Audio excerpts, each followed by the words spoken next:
Welcome back for our second installment of the most haunted places in America. Last episode, we traveled to Alabama. Now, head to the airport 3 hours early, get molested by a TSA agent, wait for your delayed flight, and squeeze into the middle seat and rush to make your connection because we're heading way up north to Alaska to check ourselves into the Golden North Hotel.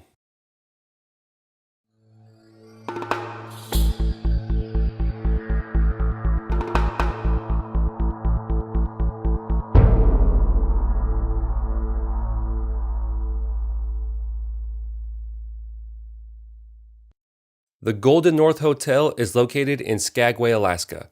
With a population of 700 in 1897, that number skyrocketed to 10,000 in 1898. The population influx came from the discovery of gold in the Yukon in 1896, setting off the Klondike Rush. The population dropped back down to 1,800 2 years later. The Golden North Hotel was built by the Klondike Trading Company in 1898 at the very height of the gold rush. It was originally a 2-story building and did not operate as a hotel. After the gold rush subsided, George Dedham and a business partner purchased the building and moved it to its present location in 1908. It was during this time that the third floor and a dome was added and it began operating as a hotel. The Gold North stopped operating as a hotel in 2002. The ground floor is for shopping and a 60-seat pub, an 80-seat Victorian-style restaurant, a 30-seat outdoor patio, and Southeast Alaska's first microbrewery. The 31 rooms that were once hotel rooms are now museum sets dedicated to Gold Rush families and their history. This sounds like a cool place. What could possibly be wrong with it? Maybe a ghost?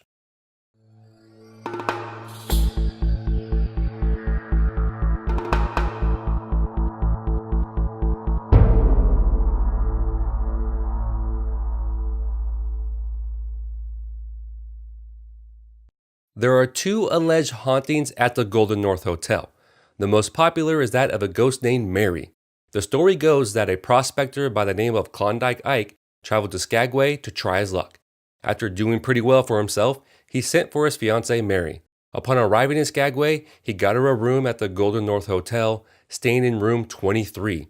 Klondike Ike went out to search for more gold, and Mary fell ill with pneumonia and passed away shortly after.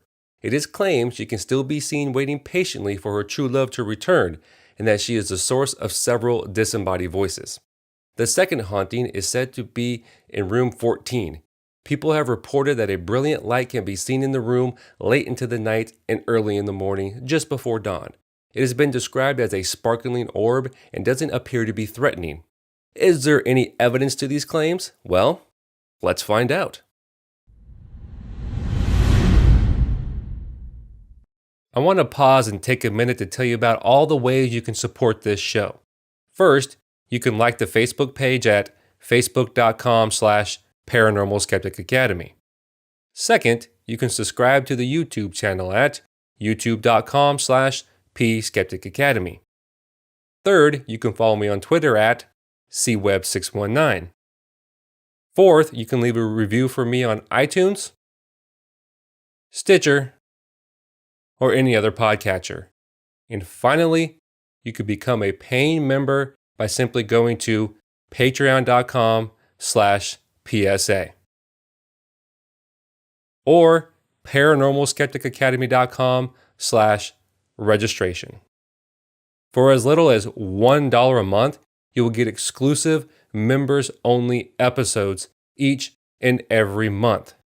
For $2 a month, you will get the members-only episodes, plus early access to each new episode. There are other perks for higher membership levels as well. If you are commitment phobic, you can purchase the bonus episodes for $1.50 at paranormalskepticacademy.com. If you could do one of these 6 things to show support to this show, I would greatly appreciate it. Now, back to the show. Let's look at the Mary case, or Scary Mary as she is known. The name Klondike Ike only seems to appear in stories about the Golden North Hotel and Mary. I did not find any other sources referencing that name and the Golden North Hotel. This leads me to believe that the story is made up. Speaking to the sources for this story, they all share the same story with minor variations. They all seem to borrow off of each other with no original source. This is most likely because it's an urban legend. I didn't find a Mary that has been referenced in any deaths outside of the ghost stories. No newspaper articles or death certificates.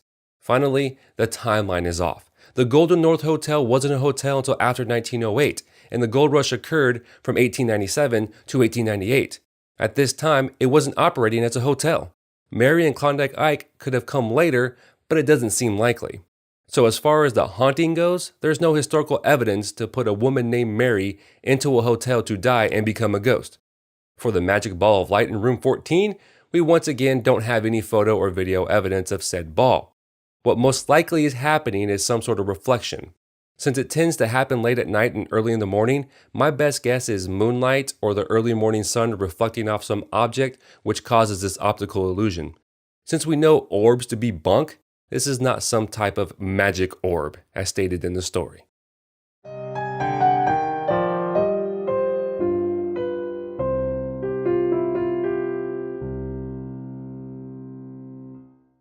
I'm going to go out on a limb and say this place is not haunted. Based on the lack of historical evidence, it's safe to assume Mary and her fiancé Klondike Ike are not real people.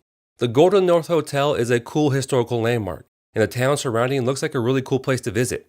So if you're ever in Skagway, Alaska, stop by, grab some food and some beer, and rest easily knowing there ain't no ghost nearby.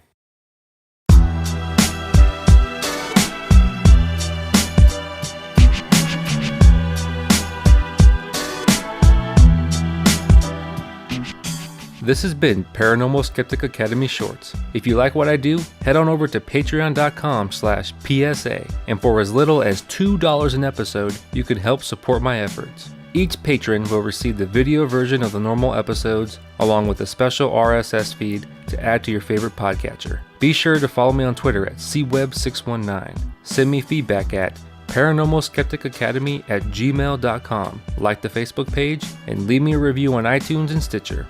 This has been Paranormal Skeptic Academy, schooling your favorite ghost hunters.